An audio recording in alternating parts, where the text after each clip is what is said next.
ஸ்ரீ சுந்தரானந்த சித்த சுவாமியே போற்றி. எல்லாம் வல்ல சித்தா போற்றி.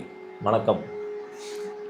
லாஸ்ட் வீடியோவில் வந்து நம்ம விட்டமின் B12 டிஃபிஷியன்சி இருக்கவங்க எப்படி விட்டமின் B12 வந்து நேச்சுரலாக எடுக்கலாம் அப்படின்றத பார்த்தோம். இந்த வீடியோவில் வந்து நம்ம கால்சியம் டிஃபிஷியன்சி வந்து எதனால் வருது, கால்சியம் டிஃபிஷியன்சிக்கு என்ன தீர்வு அப்படின்றத நம்ம இந்த வீடியோவில் நம்ம பார்க்க போகிறோம். இந்த கால்சியமை வந்து நம்ம வந்து நார்மல் லைஃப்பில் எப்படி எடுக்கலாம் அப்படின்றத நம்ம பார்க்க போகிறோம். வெத்தலைன்னு சொல்லுவாங்க, அதை வந்து பீட்டல் லீவ்ஸ் அப்படின்னு சொல்லுவாங்க. வெறும் வெத்தலையை வச்சு நம்ம எப்படி கால்சியமை வந்து சரி பண்ணலாம் அப்படின்றத நம்ம பார்க்க போகிறோம். அது மட்டும் இல்லாமல் இந்த வெற்றிலை வந்து நிறையா பேர் வந்து இப்போது காலகட்டத்தில் வந்து நிறையா பேர் யூஸ் பண்ணுறது வந்து கம்மியாயிடுச்சு. ஏன்னா அந்த காலத்தில் வந்து எல்லாருமே வந்து வெற்றிலை வந்து யூஸ் பண்ணியிருக்காங்க. அந்த வெற்றிலை வாங்கும் போதே வந்து அது ஆண் வெத்தலையா பெண் வெத்தலையான்றதை பார்ப்பாங்க. ஆண் வெத்தலைனா அது வந்து நல்ல டார்க்கு கருப்பாகவும் நீளமாகவும் இருக்கும். பெண் வெற்றிலைனா லைட் கலரில் ப்ராடாகவும் இருக்கும். இதுதான் வந்து ஆண் வெத்தலைக்கும் பெண் வெத்தலைக்கும் உண்டான வித்தியாசம். ஆண் வெத்தலை தான் மருத்துவத்துக்கு ஃபுல்லாமே பயன்படுத்துவாங்க. பெண் வெத்தலைன்றது வந்து ஜஸ்ட் வந்து சாப்பிட்றதுக்கு, டெக்கரேஷனுக்கு, இது ஃபுல்லாமே வந்து பயன்படுத்துவாங்க. இப்போது ரெண்டு வெத்தலையுமே ஈக்குவல் தான். பட் ஆனால் ஆண் வெத்தலையில் வந்து அதோடைய காரம் தன்மை வந்து கொஞ்சம் அதிகமாக இருக்கும். அதனால தான் வந்து அதை மருத்துவத்துக்கு பயன்படுத்துகிறாங்க.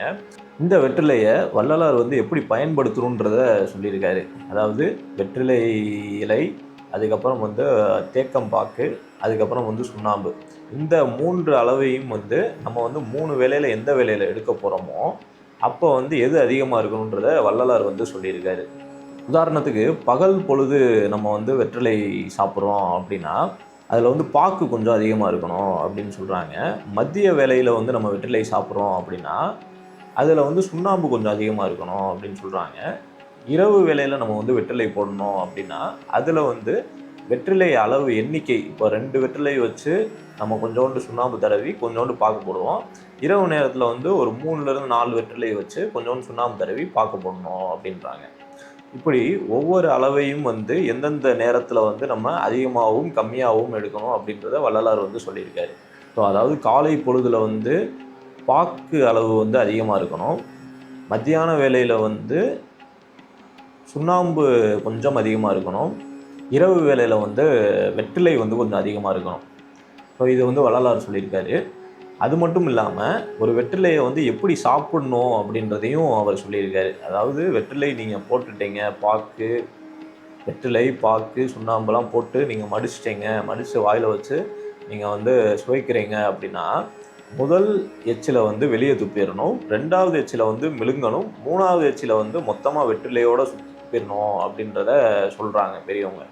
ஸோ இதோட ப்ராசஸோடைய விஷயம் என்ன டிட்டர்மின் பண்ணுதுன்னா, முதல் வெற்றிலையில் வந்து காட்டம் வந்து அதிகமாக இருக்கும், அதை நீங்கள் வந்து வெளியே துப்பிடணும். 2வது வெற்றிலை எதுக்கு விழுங்க சொல்கிறாங்க அப்படின்னா, நம்ம அந்த வெற்றிலையை விழுங்கும்போது நம்மளுடைய பிளட் சர்க்குலேஷனில் இருக்க செல்ஸ், தேவையில்லாத நஞ்சுக்கள் வந்து வெளியாகும். அது மட்டும் இல்லாமல் நாக்கில் இருந்து உணவு குழாய் இருந்து இரைப்பை வரைக்கும் இருக்க நஞ்சுகள் ஃபுல்லாமே வந்து வெற்றிலை சாப்பிட்றதுனால அகற்றப்படும். இந்த வெற்றிலை பாக்கு போடுற பழக்கத்தை வந்து முன்னோர்கள் வந்து என்ன பேர் வச்சுருக்காங்கன்னா தாம்பூலம் தரித்தல் அப்படின்னு சொல்லி வச்சுருக்காங்க. இப்போயாச்சும் நம்ம வந்து ஹெவியான ஃபுட் எடுக்கிறோம் அப்படின்னா வந்து அதை டைஜஸ்ட் பண்ணுறதுக்கு இந்த வெற்றிலை வந்து ரொம்ப ஈஸியாக உதவுது.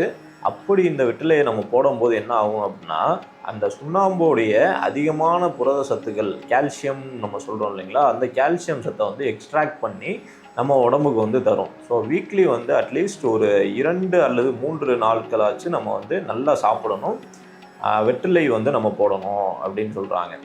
இப்படி வந்து வெற்றிலையோட முக்கியமான பங்கு என்னன்னா, அது வந்து நம்மளுடைய செரிமானத்தன்மையை வந்து அதிகப்படுத்தும்.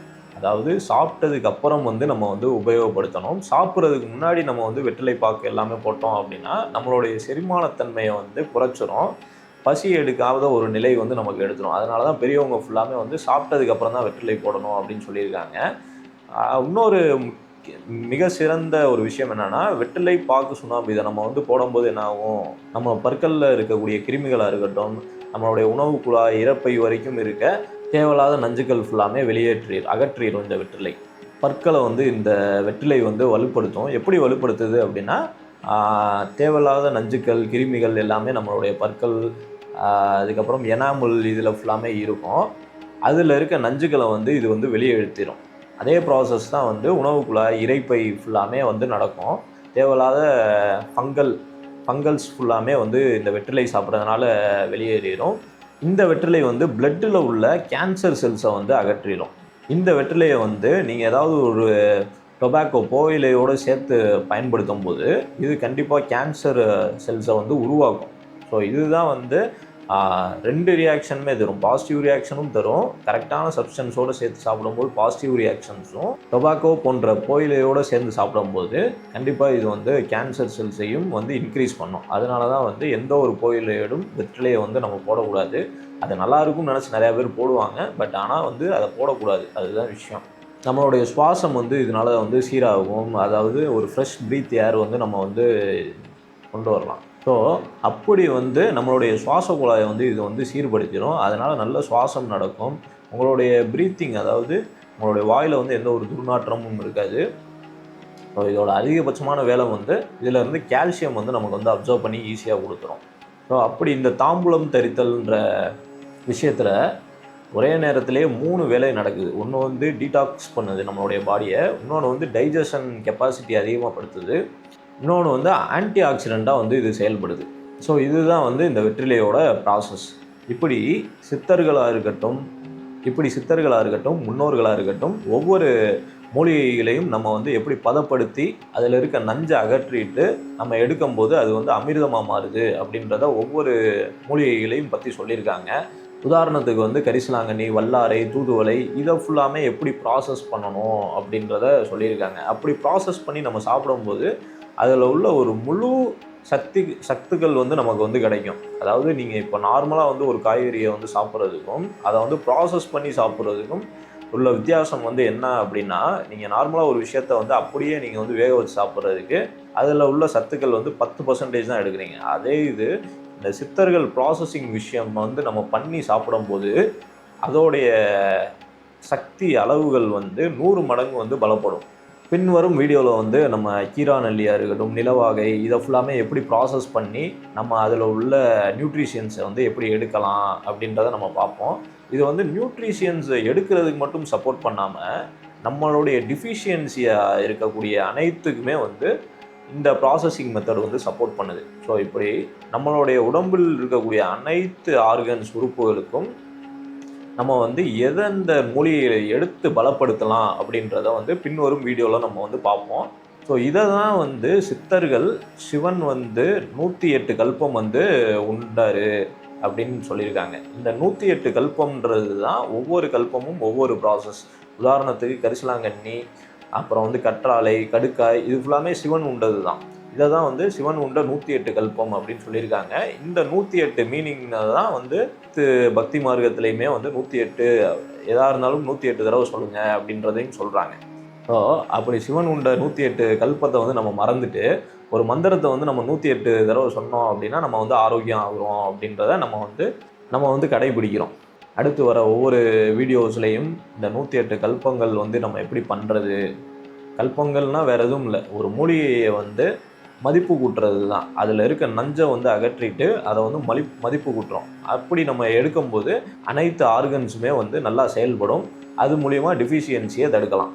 இந்த வெற்றிலையை வந்து நம்ம வெற்றிலையாக தான் எடுக்கணும் அப்படின்னு கேட்டோம்னா இல்லை. அதை வந்து ஏலக்காய், கிராம்பு, பாக்கு, வால்மிளகு இப்படி ஒவ்வொரு மருத்துவங்களும் இருக்குது. சளிக்கு வந்து இந்த மாதிரி பண்ணணும் அப்படின்ட்டு ஒவ்வொரு ப்ராசஸிங் இருக்குது. நம்ம வந்து காமனாக வந்து ஒரு ப்ராசஸிங் கால்சியம் வந்து நம்ம எப்படி எடுக்கணும், நம்மளுடைய பாடியில் வந்து எந்த ஒரு நச்சான வந்து செல்களும் இருக்கக்கூடாது அப்படின்றதுக்காண்டி இந்த வெற்றிலையை வந்து இந்த வழியில் நீங்கள் எடுத்தீங்க அப்படின்னா உங்களுக்கு வந்து நன்மையாக இருக்குன்றதை சொல்கிறோம்.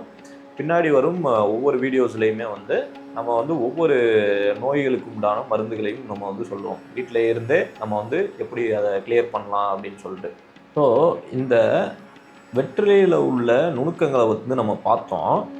இப்போது அதை வந்து உடலில் வந்து நமக்கு எப்படி வந்து செயலாற்றுது அப்படின்னா, நம்மளுடைய உடலில் வந்து 10 நாடிகளும் 10 வாயுகளும் இருக்கும். அந்த 10 வாயுகளில் முதன்மையான 3 வாயுகள் என்ன அப்படின்னா பிராணன், அபானன், சமானன்.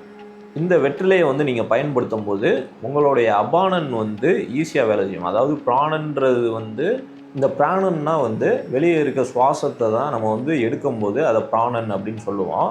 அது வந்து உள்ளே எடுத்துட்டு உள்ளே இருந்து வெளியே தள்ளக்கூடியது தான் பிராணன்.